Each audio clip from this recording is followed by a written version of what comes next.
பசுமை சேனல் வணக்கங்க. இன்னைக்கு இந்த வீடியோ என்ன பார்க்க போறோம் அப்படின்னு பார்த்தீங்கன்னா, நேத்து நான் மேல்மருவத்தூர் தாங்க போயிருந்தேன். எதுக்காக அப்படின்னா, அங்க அன்பழகன் ஒருத்தர் வந்து கயல் பிக் ஃபார்ம், அதாவது வந்து கயல் பன்றி வளர்ப்பு, அதாவது வெண்பன்றி வளர்ப்பு வந்து ஒரு 6 வருஷமா பண்ணிட்டு இருக்காருங்க.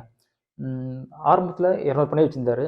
இப்போ பார்த்தீங்கன்னா, ஒரு 2000 பண்ணி வச்சிருக்காரு. இவர் பன்றி வளர்ப்பு மட்டும் இல்ல, மீன் வளர்ப்பும் பண்றாரு. அப்புறமா சவுக்கும் பண்ணிட்டு இருக்காரு.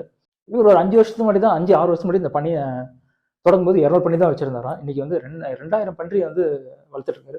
பன்றி வளர்ப்புல பார்த்தீங்கன்னா, இவங்க வந்து ஒரு 3 ரகம் பண்றாங்க. ஒண்ணு வந்து டியூலக்கு, இன்னொன்னு லேண்ட் ரேசர், இன்னொன்னு 3 வே கிராஸ் அப்படின்னு சொல்றாங்க. இந்த ரகம் வந்து தமிழ்நாட்டுக்கு வந்து சிறப்பா இருக்குன்றாங்க. ஏன்னா நம்ம கிளைமேட் மாறல, மழை, வெயில் அப்படின்னு கிளைமேட் மாறும். இந்த கிளைமேட்டுக்கு வந்து இந்த ரகங்கள் வந்து சிறப்பா இருக்கு அப்படின்னாங்க. நம்ம அவர் பண்ணை தான் சுத்தி பார்க்க போறோம். அவர் பண்ணையில வந்து 2000 பண்றீங்க அப்படின்றாரு. அதுக்கான என்னென்ன வசதிகள் இருக்கு, குட்டிகள் பிறந்தா அது எப்படி பராமரிக்கிறாங்க, இதுக்கு நோய் தாக்குதல்லாம் வருமா, அதை எப்படி சமாளிக்கிறாங்க அப்படின்னு பல கேள்விகள் நம்ம நாயகிட்ட கேட்க போறோம். அதுக்கு அவர் என்ன மாதிரி பதில்கள் சொல்றாரு அப்படின்றத இந்த வீடியோல பார்க்கலாங்க. ஜி வணக்கம். ஜி வணக்கம். அவங்க பேர் சொல்லுங்க. என் பேர் பாலாஜி. அத்திவாக்கத்துல இருக்கு. மேல்மருவத்தூர் நியர்பை, அச்சிரப்பாக்கம் மேல்மருவத்துக்கு நியர்பைல இருக்கு. என்ன பண்ணிட்டு இருக்கீங்க? நம்ம வெள்ளை பன்றி வளர்ப்பு. ஆமா ஜி, நம்மளோட கண்டிப்பா பார்க்கலாம் வாங்க ஜி. ஜி இதான் பன்றி வளர்ப்பு ஃபார்ம். ஆமா ஜி. ஆரம்பிச்சு எத்தனை வருஷம் ஆகுது? 6 இயர்ஸ் ஆயிடுச்சு ஜி. சரி, இப்போ என்னென்ன ரகம் இருக்கு, என்ன பண்றீங்க அப்படின்னு அப்படியே பார்க்கலாமா? கண்டிப்பா பார்க்கலாம் ஜி வாங்க. மொத்தம் எத்தனை பன்றிகள் உங்களுக்கு இருக்கு? நம்மகிட்ட ஒரு 2000 அனிமல் கிட்ட இருக்கு. என்னென்ன ரகம்? என்கிட்ட ஒயிட் டியூராக்கு, லேண்ட் ரைசர், 3 வே கிராஸ் மூணுமே பண்ணிட்டு இருக்கோம். இப்போ எங்க போயிடலாமா? அது போலாம் ஜி. இது வந்து பாத்தீங்கன்னா குட்டி போட்டு ஒரு 5 நாள் ஆக போகுது. இது என்ன ரகம்? இது 3 வே கிராசிங் ஜி. இப்ப நீங்க பாக்குறீங்களா, இந்த செக்ஷன் வந்து பாத்தீங்கன்னா குட்டி போடுற இடம். ஆமா, செக்ஷன் செக்ஷனா பிரிக்கணும். அப்பதான் நம்மளால வந்து குட்டிகளை எடுத்து தனியா செப்பரேட் பண்ண முடியுமே. இது வந்து மேட்ல இருக்கும். ஆமா, குட்டி போட்ட இடம். இது வந்து மேட்ல போட்டிருக்கோம் பாத்தீங்களா. இது எல்லாமே எதுக்கு பாத்தீங்கன்னாக்கா, குழந்தை பிறந்த உடனே மேட்ல தான் இருக்கணும், தண்ணி படக்கூடாது குழந்தைக்கு. குட்டி இதெல்லாம் வந்து 3 days 4 days, இது 10 days ஆயிடுச்சு அந்த மாதிரி. இப்ப இது குட்டி போட போகுது, அதுக்காக செப்பரேட் பண்ணி நிப்பாடி வச்சுக்கணும். நம்ம இது மாதிரி மடி இறங்கிடும் ஜி, வயிற்றுல இருந்து மடி இறங்கிடும். ஆமா, இப்போ இன்கேஸ் நம்ம குட்டி போட போகுதுனாக்கா, நம்மளுக்கு கிட்ட நெருங்க போகுதுனாக்கா, இதுல வந்து பால் வரும். நிப்பிள்ல இருந்து பால் வர ஆரம்பிச்சிடும்.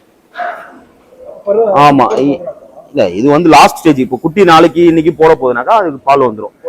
ஆமா, இதெல்லாம் பாத்தீங்கன்னா போன வாரம் ஒரு 4 நாள் ஆகுது. ஃபுல்லா ஒயிட் பிரீட் தான் நம்ம கிட்ட இருக்கு. இது வந்து லேண்ட் ரைசர் ஜி நம்ம கிட்ட இருக்கு. ஆமா, நம்மகிட்ட 3 ரகம் இருக்கு. டியூராக் இருக்கு, லேண்ட் ரைசரு, 3 வே கிராசிங். இதெல்லாம் பாத்தீங்கன்னாக்கா ஒரு அரௌண்ட் 2.5 years 3 years கிட்ட வந்துடும். 3 வயசு பண்ணி நம்மகிட்ட ஒரு நம்ம வச்சிருக்கிறது பாத்தீங்கன்னாக்கா ஒரு 4 to 5 yearsல வச்சிருப்போம். அதுக்கப்புறமா வந்து அது ஸ்டேஜ் வளர்ற பொறுத்து தான். அது கொஞ்சம் ஆக்டிவா இருக்காது ஜி நம்மகிட்ட. நம்ம வந்து நம்மகிட்ட இருக்கிறது வரைக்கும் 4 to 5 years வரைக்கும் வச்சிருக்கோம். நம்ம அதுக்கு மேல நம்ம வச்சது இல்லை. அது நம்மளுக்கு தெரியல ஜி. அது நம்ம வளர்ப்பை பொறுத்து தான்.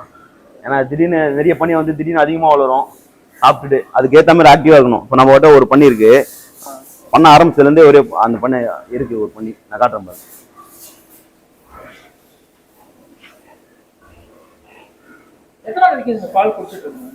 நம்ம வந்து ஒரு 15 கிலோ வரைக்கும், 10 to 15 கிலோ வரைக்கும் எடுக்கலாம் ஜி தாய்ப்பால் கிட்ட. இது வந்து ஒரு 11 கிலோ இருக்கும். அவர் 15 கிலோ வரைக்கும் இருக்கு. ஆமா, தனியா பிரிச்சுக்கலாம். தனியா பிரிச்சுக்கலாம். அப்பதான் குட்டியோட ஸ்ட்ரென்த்திங் growth நல்லா இருக்கும். ஆமா, நம்ம இந்த ஸ்டேஜுக்கு சில பேர் பிரிச்சுருவாங்க, 3 நாளுக்கு அப்புறமே பிரிப்பாங்க. ஒரு 5 நாள் வரைக்கும் கொஞ்சம் வளர்ந்ததுக்கு அப்புறம் பிரிச்சுடுவாங்க. நம்ம அப்படி பண்ண மாட்டோம். ஒரு வெயிட் இல்லை ஜி, குவாலிட்டியா இருக்கும் குட்டி கொஞ்சம். இப்ப நம்ம குட்டி பாத்தீங்கன்னாலே ஸ்ட்ராங்கா இருக்கும். அதுக்காக வாங்க ஜி, அந்த சைட் போயிடலாம். ஆமா, இது எல்லாமே அதே தான். குட்டி போட்டு அதான் நம்ம குட்டியை என்னைக்கு பிரிக்கிறோமோ அப்ப நம்ம வேற செக்ஷன் மாத்திடுவோம். நம்ம குடிக்கிறத எப்படி நம்ம குடிக்கும், அதுக்கு அந்த அளவுக்கு குவாலிட்டி குவான்டிட்டி வர இல்ல. அந்த மாதிரி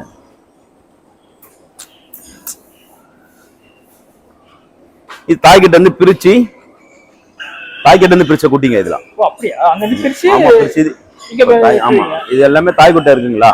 தாய்கிட்ட இருந்து ஒரு ஸ்டேஜ் ஆனதுக்கு அப்புறமா குட்டி நல்லா இருக்கு நம்மளுக்கே தெரியும். இந்த குட்டி வளர்ந்ததுக்கு அப்புறமா இங்க மாத்திக்க வேண்டும். ஆமா டெய்லி மார்னிங் ஒரு வாட்டி ஈவினிங் ஒரு வாட்டி. ஆமா 2 டைம்ஸ் க்ளீன் பண்ணிடுவோம். இது வந்து நாங்க தீவனம்.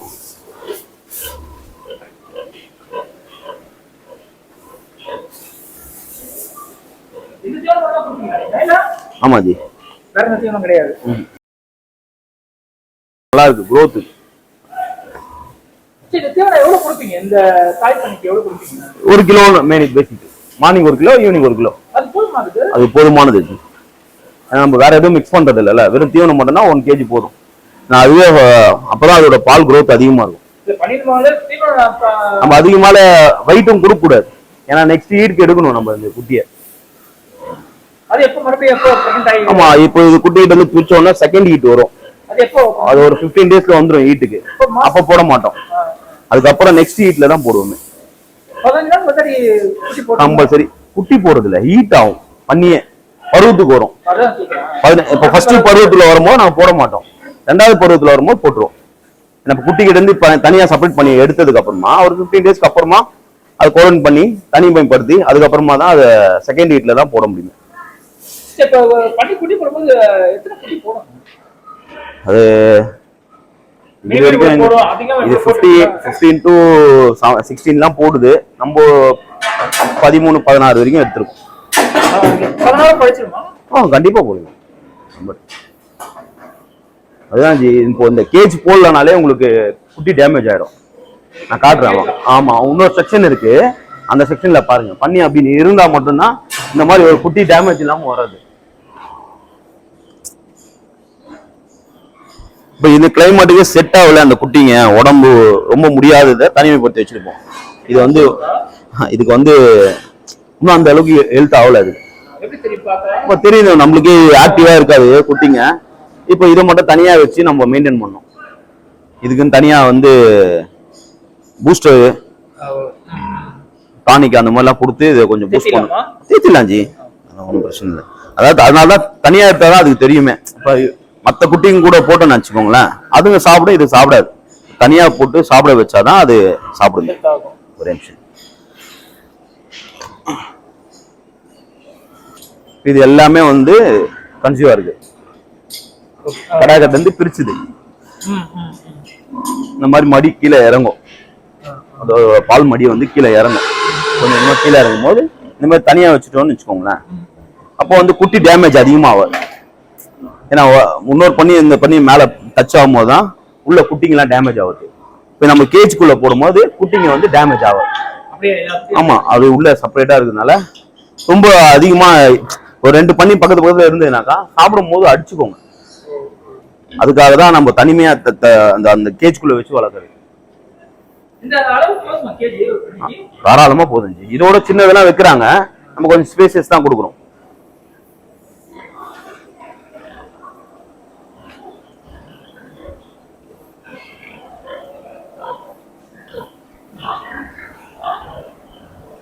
இது வந்து மீட்டிங் ரூம். அவங்கள்ட்ட சொல்லியிருந்தால டியூராக் இருந்து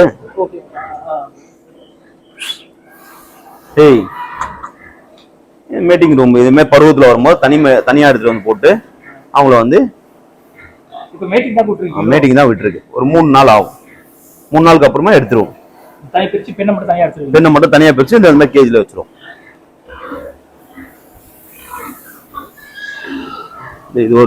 இது ஒரு அனிமல் செட்டு.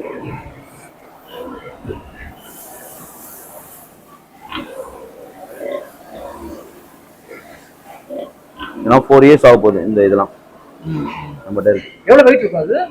அப்ராக்சிமேட்லி ஒரு 400 கிட்ட வந்துருக்கும்னு நினைக்கிறேன். வெயிட் போட்டு பார்த்தது இல்ல, 400 அப்போ தான் இருக்கும்னு நினைக்கிறேன்.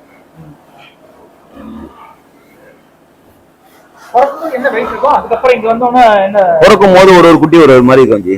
அது ஒன்று சிலது 300 கிராம் கூட இருக்கும், ஒரு சிலது 400 கிராம் இருக்கும்.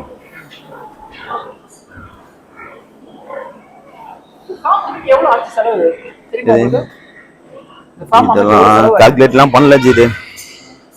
இதெல்லாம் வெயில பராமரிக்கிறது எதனா இருக்கா? வெயில இருக்கும்போது இன்னும் ரொம்ப தண்ணி கொடுக்கணும் அந்த மாதிரி இல்ல ஜி, நம்ம உள்ள வச்சு வளர்க்கறது இது. வெளியில கொண்டு போய் வளர்க்குற மாதிரி டைப் கிடையாது இது. இது மேக்சிமம் வந்து வெயில் படாம தான் வச்சுக்கோங்க. வெயில் ரொம்ப ஹீட்டா இருக்கும். இந்த ஷெட் போல தாங்கிடுங்க. இந்த ஷெட் போதுமானது.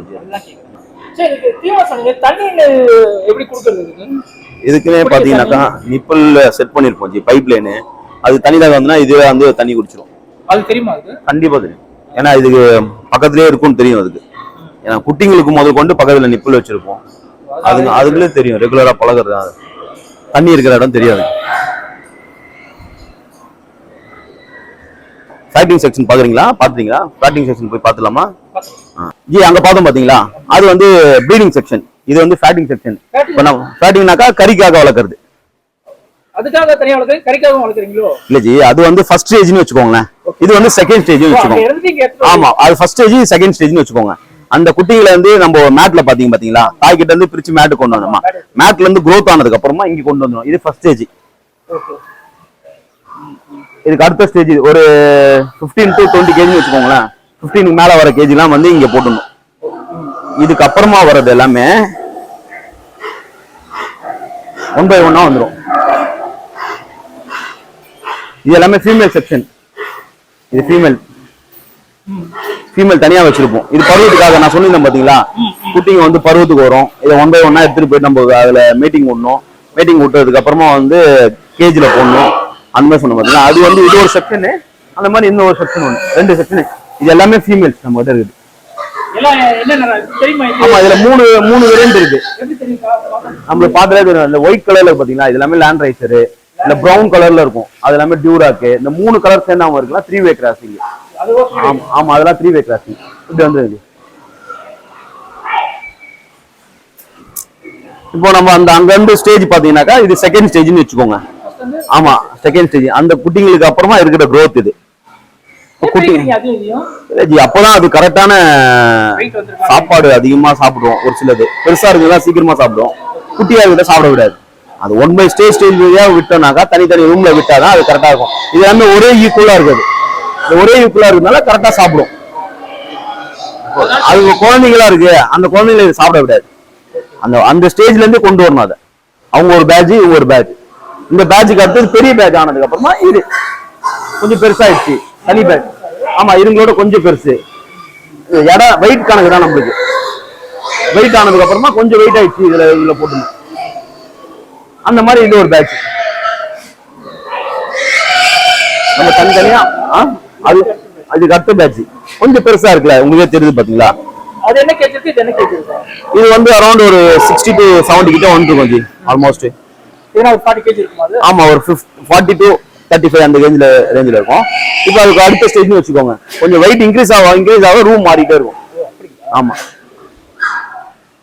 இவங்க வந்து அதோட கொஞ்சம் சேம் ஸ்டேஜ்னு வச்சுக்கோங்க. இதுல ரெண்டுமே சேம் ஸ்டேஜ்.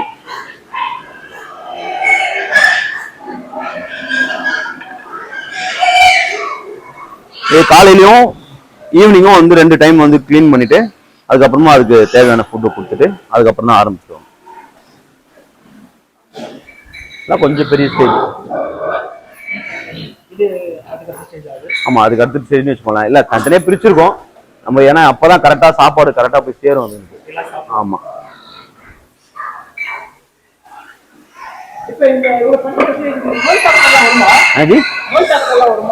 கண்டிப்பா வரும் ஜி. அதுக்குதான் கேர்ஃபுல்லா இருக்கணும். வெளியாட்கள் உள்ள வரும்போது கை கால்லாம் கிளீன் பண்றதுக்கு ஒரு வேக்சின் இருக்கு. அந்த வேக்சின் பண்ணி தான் வரும். நீங்க உள்ள வரும்போது கிளீன் பண்ணிருப்பீங்க கை கால்லாம் கழுவுறதுக்கு.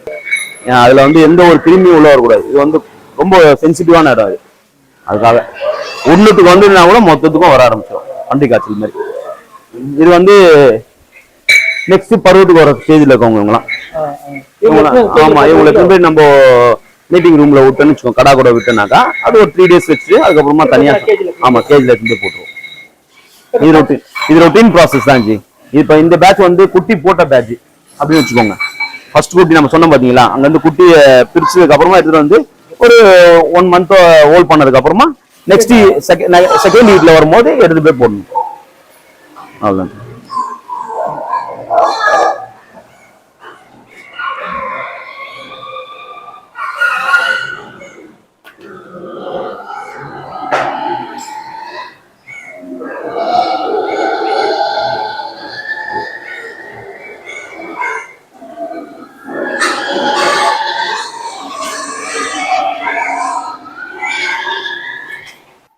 இப்போ இவ்வளோ உங்க பன்றி வளர்ப்பு பார்த்தோம். ம். இப்போ நீங்க வேற யாரா பன்றி வளர்ப்புக்கு இப்போ எனக்கு பன்றி வளர்ப்பு பண்ண போறாங்க அமைச்சு கண்டிப்பா வரலாம் ஜி, கைடன்ஸ் கொடுக்குறோம் ஜி, கண்டிப்பா கைடன்ஸ் கொடுக்குறோம். ஆல்ரெடி ட்ரைனிங் போயிட்டு தான் இருக்கு, பசங்க ட்ரைனிங் கொடுப்போம். நம்ம நியர்பை யாருன்னா சரௌண்டிங்ல யாருன்னா வேணும் டவுட்ஸ் எதனா இருக்குனாக்கா நம்ம டவுட்ஸ் கிளியர் பண்ணி கொடுக்குறோம். இது வரைக்கும் எத்தனை பேருக்கு நீங்க பன்றி வளர்ப்பு ரெகுலரா வரும், நம்ம மார்க்கெட்டிங் பண்ணலாம் அந்த அளவுக்குலாம் கொடுக்குறது இல்லை. ஏன்னா நம்மளுக்கு தெரியும் சுத்துப்பட்டுல நம்ம பண்ற பண்ணையை பத்தி தெரியும். அதனால வந்து பார்ப்பாங்க, அவங்க எப்படி ஐடியா கேட்பாங்க. நம்ம கிட்ட இருக்கிற மிஸ்டேக் பண்ணதெல்லாம் அவங்க கிட்ட சொல்ல மாட்டோம். நெக்ஸ்ட் அட்வான்ஸ் எப்படி பண்ணுங்க, இந்த மிஸ்டேக் வராது, கொஞ்சம் கிளியர் கட்டா எப்படி பண்ணலாம் அப்படின்றத கிளியரா சொல்லி கொடுத்து அனுப்புவோம். ட்ரைனிங் தரோம் அப்படினீங்க, அது இலவச ட்ரைனிங்கா இல்ல காசுங்களா? இப்போதைக்கு இலவசமா தான் பண்றோம் ஜி, ஏன்னா தெரிஞ்சவங்க மூலமா வராங்க பசங்க, அதனால மேக்ஸிமம் சொல்லி கொடுத்து அனுப்பிச்சு விடுறோம். எத்தனை நாள் ட்ரைனிங் அது? ஒரு நம்மகிட்ட வந்தோன்னா ஒரு 4 days to 5 days வராங்க. மேக்ஸிமம் அதிலே கிளியரா எக்ஸ்பிளைன் பண்ணிவிடுவோம் முடிஞ்ச அளவுக்கு. அதுவும் இல்லாமல் ஃபோன் கான்டாக்ட்லேயே நிறைய பேர் டச்சில் தான் இருக்காங்க. ஃபோன்லேயே மேக்ஸிமம் பாதி டீட்டெயில் சொல்லிவிடுவோம். நம்மளுக்கே இங்கே டைமிங் இருக்காது நம்ம சொல்லி கொடுத்து எல்லாமே பண்ணுற அளவுக்கு. ஏன்னா இப்போ நம்ம சொல்லி கொடுத்து பண்ணோம்னாக்கா நம்ம கூடயே ட்ராவல் ஆனால் தான் அது. அவங்களுக்கு வந்து பிஸ்னஸ் பண்ணணும்னு வராங்க, அவங்களுக்கு ஒரு 5 daysன்றது பெரிய விஷயம் தான். அவங்க ஆல்ரெடி தெரிஞ்சுக்கிட்டு தான் வராங்க. இதில் வெளியில் இடத்துல வந்து யூடியூப்லையோ இல்லை எல்லா இடத்துலையும் தெரிஞ்சுக்கிட்டு தான் வராங்க. அவங்களுக்கு மேக்ஸிமம் தெரியாத சின்ன சின்ன டவுட்டு தப்பாக எதுனா பண்ணிடக்கூடாதுன்றதுக்காக தான் நம்மகிட்ட வந்து சின்ன சின்ன டவுட்டை வந்து கிளியர் பண்ணிட்டு போகிறாங்க. மேக்ஸிமம் 5 days வராங்க, அதுக்கப்புறமா அவங்க தனியாக போய் பண்ணிட்டு ஃபோன்லேயே டவுட் கேட்டாங்கன்னா கிளியர் பண்ணிக்கலாம். கண்டிப்பாக ட்ரைனிங் வேணும்னாக்கா நம்ம கொடுக்கலாம். ட்ரைனிங் செக்ஷன் வேணும். ஒருத்தர் வந்து பன்னி வளர்ப்பு ஆரம்பிச்சிட்டாருங்க, மாசம் அவருக்கு ஒரு 20,000 25,000 வருமானம் வரணும். அவங்க எவ்வளவு இடம் இருக்கணும், எவ்வளவு பண்ணி இருக்கணும், அதை பத்தி சொல்ல முடியுமா? ஒரு ஏக்கரா இடமே இதை போதும் ஜி. ஸ்டார்டிங்ல வந்து ஃபேக்டிங் செக்ஷன் மட்டும் போட சொல்லுங்க. இந்த ப்ரீடிங் செக்ஷன்லாம் வந்து இப்போ நம்ம பார்த்தீங்களா, அந்த ஃபேக்டிங் செக்ஷனே ஃபர்ஸ்ட் ஸ்டேஜில் இருக்கவங்க பண்ண வேண்டியது ஸ்டேஜ். நான் ஃபேக்டிங் செக்ஷனு இப்போ ப்ரீடிங் செக்ஷன் பண்ணான்னு வச்சுக்கோங்களேன், நிறைய ப்ராசஸ் இருக்குது. குட்டியை வந்து கரெக்டாக எடுக்கணும், இப்போ குட்டிக்கு வந்து வேக்சின் பண்ணணும், இப்போ டே பை இன்ஜெக்ஷன் பண்ணணும். அதெல்லாம் வந்து கொஞ்சம் ப்ராசஸ். ஸ்டார்டிங் பண்ணுறதுக்கு லாபம் எடுக்கணும் அப்படின்றவங்க வந்து கறிக்கு பண்ணுறது தான் பெஸ்ட். இப்போ ஒருத்தர் வந்து பன்றி வளர்ப்புல வந்து எனக்கு மாசம் 25,000 வேணும்னா, ஒரு ஏக்கர் நிலம் வேணும் அப்படின்னீங்க. 25,000 இல்லை, அதுக்கு மேலே எடுக்கலாம். அவங்க ஸ்டார்டிங் போடுற குட்டியை பொறுத்து, ஒரு 50 குட்டி போடுறாங்களோ இல்லை 100 குட்டி போடுறாங்களோ அவங்கள பொறுத்து குட்டி எவ்வளோ எடுக்க போகிறாங்க அப்படின்னு. ஒரு ஏக்கர்ல எத்தனை பன்றி வளர்க்கலாம்? இப்போ நீங்கள் பார்க்குறது எல்லாமே வந்து 1 ஏக்கருக்கு மேலே இருக்கிற இடம் தான், 1 ஏக்கருக்குள்ளே இருக்கிற இடம் தான். இது நம்ம போடுற ஸ்டைல் தான். ஸ்டார்டிங் செக்ஷனுக்கு இப்போ பார்த்தீங்களா, அதுவே போதுமான. ஸ்கொயர் ஃபீட் எத்தனை பண்ணி விடலாம் கேக்குறேன்? 1 ஏக்கரில் பார்த்தீங்கன்னாக்கா ஒரு 700 பண்ணி வரைக்கும் விடலாம். 700 பண்ணி? ஆமாம், நம்ம போடுற சைஸ் இடத்த பொறுத்து தான். எவ்வளவு செலவாகும் 700? ஏன்னா வந்து எடுத்தோடனே 700 பண்ணி பண்ண முடியாது. இவ்வளவு பண்ணி ஆரம்பத்துல வந்து இவ்வளவு பண்ணி வந்து பிசினஸ் ஆரம்பிங்க. அப்பா பண்ணுங்கன்னா எவ்வளவு பண்ணி செலக்ஷன் பண்ணுவீங்க? ஒரு 10 ரூம் செட் பண்ணிக்க சொல்லுங்க ஃபர்ஸ்ட். ஒரு 5 ரூம் இல்லை 6 ரூம் செட் பண்ணிட்டு பண்ணிக்கலாம். நம்ம அதில் வந்து ஒரு ஸ்டார்டிங் ஒரு 500 குட்டி வாங்குறாங்கனாக்கா ஒரு 500 பண்ணி வேணுமா? 100 குட்டியே போதுமானது. சில பேர் 500 குட்டி இறக்குறாங்க. 100 குட்டியை வச்சு பார்த்தீங்கன்னாக்கா ஒரு 3 monthsல அவங்க வந்து ஒரு 3 lakhs வரைக்கும் எடுத்துக்கலாம். 100 குட்டியில் 3 lakhs வரைக்கும் எடுத்துக்கலாம். 3 lakhs அன்னைக்கு மார்க்கெட் ரேட் எப்படி இருக்கோ அதுக்கேற்ற மாதிரி எடுக்கிறாங்க. 100 குட்டி போதுமானது ஸ்டார்டிங் பிஸ்னஸ்க்கு. ஃபர்ஸ்ட் அதில் எப்படி பிக்கப் ஆகுது அதுக்கேற்ற மாதிரி பார்த்து பண்ணி. கண்டிப்பாக இருக்குது. விற்பனை வந்து மார்க்கெட்டிங் ஒருத்தவங்க இதுக்குன்னு எடுக்கிறவங்க இருக்காங்க. நம்ம அதுவும் கைடன்ஸ் கொடுக்குறோம். வந்து வாங்குறாங்கனாக்கா நம்மகிட்ட கொடுத்துடலாம். நம்ம இப்போதைக்கு குட்டி எதுவும் கொடுக்குறது இல்லை, நம்ம டேரெக்டாக வந்து கறிக்கு தான் கொடுக்குறோம். குட்டி கொடுக்குறவங்க இருக்கிறாங்க நிறைய பேர், நம்ம வேணா சஜஸ்ட் பண்ணலாம். அதுக்கு இப்போ யாரும் வந்து பண்ணி வளர்த்துட்டாங்க, உங்ககிட்ட கொடுத்தா நீங்க வாங்கிப்பீங்களா? பண்ணி நம்மளே பண்ணி வளர்த்து கொடுக்குறோம் ஜி. நம்ம பண்ணி வளர்த்து கொடுக்குறது தான் நம்மளோட வேலை. அவங்ககிட்ட பண்ணி வாங்கலாம் எனக்கு கிடையாது. நம்ம பண்ணி கொடுக்குறோம். கைடன்ஸ்ல அவங்க பண்ணிட்டாங்க. இப்போ விற்பனை நம்ம சஜஷன் கொடுக்கலாம் ஜி. யார் எடுக்கிறாங்க யார் போறாங்க அத சஜஷன் கொடுக்கலாம். யார் எடுத்துருக்காங்க நீ மார்க்கெட்ல அப்படின்னு சொல்லிட்டு அவங்ககிட்ட கொடுக்கலாம். நல்ல ரேட் இந்த இடத்துல போகுது உங்களுக்கு வேணா கொடுக்கலாம். நம்ம அதுக்கெல்லாம் சப்போர்ட் பண்ணுவோம், கண்டிப்பாக சப்போர்ட் பண்ணுவோம். இப்போ ஆரம்பத்துல பண்ணி விற்பனைக்கும் இப்பயும் அதெல்லாம் மாறி இருக்கா, விலைக்கு அதெல்லாம் ஏறி இருக்கா? ரேட் வைஸ்ல பார்த்தீங்கன்னாக்கா ரேட் பெரிய இம்ப்ரூவ்மெண்ட்லாம் கிடையாது ஜி. சேம் மார்க்கெட் வந்து அப் அண்ட் டவுன்ஸ் ஆகிட்டே தான் இருக்கும். இது வந்து இன்னைக்கு 120 ரூபா போகுது, நாளைக்கு 130 ரூபா போகலாம், அப்படிதான். பட் ஆனால் ரொம்ப லாஸ்ட்லலாம் போனது இல்லை ஜி. நல்ல ப்ராஃபிட்டபிள் பிஸ்னஸ் தான் இது. பண்ணலாம், எடுத்து பண்ணலாம். ஒரு நாங்களாம் வந்து பார்த்தீங்கன்னாக்கா ப்ராஃபிட் இல்லாமலாம் பண்ணல. இது இவ்வளோ பெரிய விஷயத்த ப்ராஃபிட்டோட தான் பண்ணிகிட்ருக்கோம். கண்டிப்பாக ப்ராஃபிட் இருக்குது, பண்ணலாம். ஸ்டார்டிங்கில் பண்ணுறவங்க 1 ஏக்கராவில் பண்ணுறாங்கனாக்கா ஒரு 100 குட்டி வச்சு ஸ்டார்டிங்கில் பண்ணிவிட்டு இப்போ அவங்களுக்கே தேவைப்படும். குட்டி வளர சைஸ் எவ்வளோ தேவைப்படுது, எந்த அப்போ அவங்க தான் கற்றுக்க முடியும். லைவில் பார்த்து 100 குட்டிக்கு எப்படி வளர்க்கலாம் அப்படின்றது அவங்க தான் பார்த்து இது பண்ணுவாங்க. 100 குட்டி ஸ்டார்ட் அப் தான். அதுக்கப்புறமா வந்து எடுத்து பண்ணிக்கலாம். ஜி இப்போ நீங்க பன்றி வளர்ப்புல ஈடுபட்டிருக்கீங்க ஒரு 5 வருஷமா. ம். இப்போ பாத்தீங்கன்னா ஆடு வந்து நிறைய கொழுப்பு தேவையான சத்து இருக்கு, கோழில எவ்வளவு இருக்கு, முட்டையில எவ்வளவு இருக்கு, முயல்ல எவ்வளவு இருக்கு அப்படின்னு. அது மாதிரி பன்றி கறியில வந்து இவ்வளவு சத்து இருக்கு அப்படின்னு எதனா இருக்கா? நம்ம தான் தப்பா புரிஞ்சுக்கிட்டோம்னு நினைக்கிறேன். பன்றியை வெள்ளை பன்றியை வந்து நம்ம ஒதுக்கிட்டோம்னு நினைக்கிறேன். உண்மையில உடம்புக்கு புரோட்டீனான ஐட்டம் எதுன்னு பார்த்தீங்கன்னாக்கா ஃபர்ஸ்ட் இருக்க வேண்டிய இடமே போர்க்கு தான். ஜாப்பனீஸும் கொரியன்ஸும் எல்லாமே லைக் பண்ணி சாப்பிட்றான் இதை. அவங்களுக்கு இதோட அருமை என்னன்றது தெரியும். எப்படின்னாக்கா உடம்புல வந்து நீங்கள் ரொம்ப ஹீட் ஆனாலே இது உடனே கூல் பண்ணுற கறி இது இருக்கிறதுலே ஃபர்ஸ்ட்டு. செகண்டரி விஷயம் பார்த்தீங்கன்னா கொலஸ்ட்ரால், லோ கொலஸ்ட்ரால் தான் இது. இப்போ கொலஸ்ட்ரால் எல்லாமே ஹை கொலஸ்ட்ரால்னு நினச்சிப்பாங்க, கெட்ட கொழுப்புன்னு நினச்சிப்பாங்க. இது நல்ல கொழுப்பு தான் இது எல்லாமே. அது பன்றிக்கறியும் நம்ம சாப்பிட்றத தவிர்த்துட்டாங்க. சில பேர் சாப்பிட்றாங்க, சாப்பிட்டவங்களுக்கு தெரியும் இதோட அருமை என்னன்றது. இல்லை, நம்மளோட இந்தியன் மார்க்கெட்டில் எல்லாரும் சாப்பிட்டு தான் இருக்காங்க. சில பேர் வேண்டாம்னு ஒதுக்குறாங்க. மெடிசன் ரீதியாக பார்த்தீங்கன்னாக்கா உடம்புக்கு எந்த ஒரு கெடுதலும் வந்தது இல்லை இது வரைக்கும். ஆமாம், கண்டிப்பாக கண்டிப்பாக 200% சரியாயிடும். உடம்பு வந்து கூலிங் படுத்துது. எப்போ சாப்பிடணும்? மூலவத்துக்கு வந்துச்சும் போது எப்படி சாப்பிடணும்? அப்படிலாம் கிடையாது. டே பை டே நம்ம ஒரு 1 or 2 வீக்லி ஒரு 2 டைம் சாப்பிட்டாலே போதும். சாப்பிட்டவங்களாம் நம்மகிட்ட வந்து வாங்கிட்டு போகிறவங்க மேக்ஸிமம் பார்த்தீங்கன்னாக்கா நம்மளுக்கு தெரிஞ்சது கூலிங் ஆகிறதுக்கு மட்டும் அப்படின்னு சொல்லி நினைக்கிறோம். நம்ம அதிகமாக வந்து போர்க்கில் வந்து லைக் பண்ணுறது பார்த்தீங்கன்னாக்கா ஜாப்பனீஸ், கொரியன் இது எல்லாமே பாட்டாக லைக் பண்ணி சாப்பிட்றான். இன்னும் மார்க்கெட்டில் போயிட்டுருக்கு. கொரியன் மார்க்கெட்லலாம் இவங்களாம் யூஸ் பண்ணிட்டு இருக்கவங்க எல்லாருமே பார்த்தீங்கன்னாக்கா கட்டிங் பண்ணி பீஸ் வைஸில் கொடுத்து பெரிய ப்ராஃபிட் எடுக்கிறவங்களாம் இருக்காங்க இதுலேயே. இதை நம்ம சாப்பிடாம இருக்கிறது நம்மளோட மிஸ்டேக்னு நினைக்கிறேன். எல்லாரும் சாப்பிடலாம், எந்த ஒரு கெடுதலும். கண்டிப்பாக சாப்பிடலாம், ரொம்ப நல்லது உடம்புக்கு. கொஞ்சம் கூச்சப்படுறாங்க பக்கத்தில் இருக்கவங்க, யாருன்னா என்னன்னு சொல்ல போகிறாங்களா, இது பண்ணாங்களே, அப்படிலாம் கிடையாது. உடம்புக்கு நல்லது, நீங்கள் சாப்பிடலாம். ஜி இப்போது இதுக்கு நம்ம யூஸ் பண்ணுற மெடிசன்ஸ் எல்லாமே நான் காட்டுறேன் உங்களுக்கு. போர்க்குக்கு யூஸ் பண்ணுற மெடிசன்ஸு, குட்டிங்களுக்கு, தாய்ப்பண்ணிக்கு ஏன்னா ஒரு பிரச்சனை எது வந்தாலும் காட்டுறாங்க. எங்களோட ஆஃபீஸ் ரூம் இது.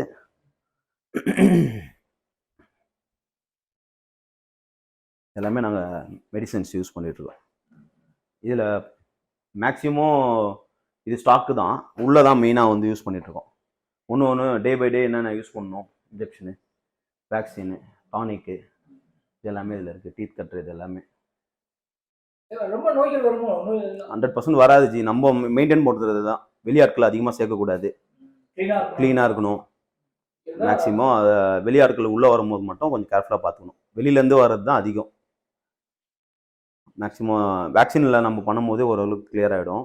வெளியாட்களை உள்ளே வரும்போது கை காலெலாம் க்ளீன் பண்ணி உள்ளே வர வச்சு மற்ற ஃபார்ம்லேருந்து வரவங்களும் சரி யாராக இருந்தாலும் கொஞ்சம் பார்த்து தான் உள்ளே அனுப்பணும்.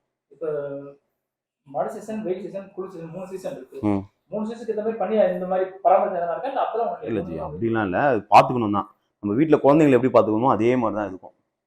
வெயில் வரும்போது வேற மாதிரி தனி நிறைய கூலிங்லேயே இருக்கும், அப்படிலாம் எதுவும் கிடையாது ஜி. நம்ம வந்து எப்பயும் போல தான் இருப்போம். பட் ஆனால் அதுக்குன்னு டேப்லெட் இருக்குது.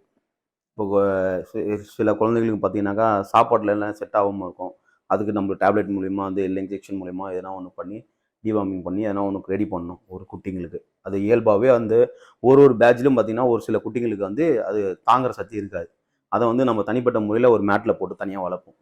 சில குட்டிங்களை வந்து ஆரோக்கியமாகவே வளர்ந்துடும் தாய்க்கிட்டேருந்து வெளியே வரும்போது. அப்போ நம்ம வந்து வெளியிலேருந்து வர குட்டிங்களுக்கு பார்த்தீங்கன்னாக்கா சில வெளியே வாங்கிட்டு வந்து வேறு ஃபார்ம்லேருந்து வாங்கிட்டு வந்து குட்டிகளை விட்டுறோம்னாக்கா அதை வந்து தனியாக ஒரு ரூமில் தான் போட்டு வளர்ப்போம். ஃபஸ்ட்டு ஒரு 3 to 4 months நம்ம தனியாக வச்சுக்கணும். அந்த குட்டிங்களை தூக்கிட்டு போய் நம்ம குட்டிங்க கூட போடக்கூடாது.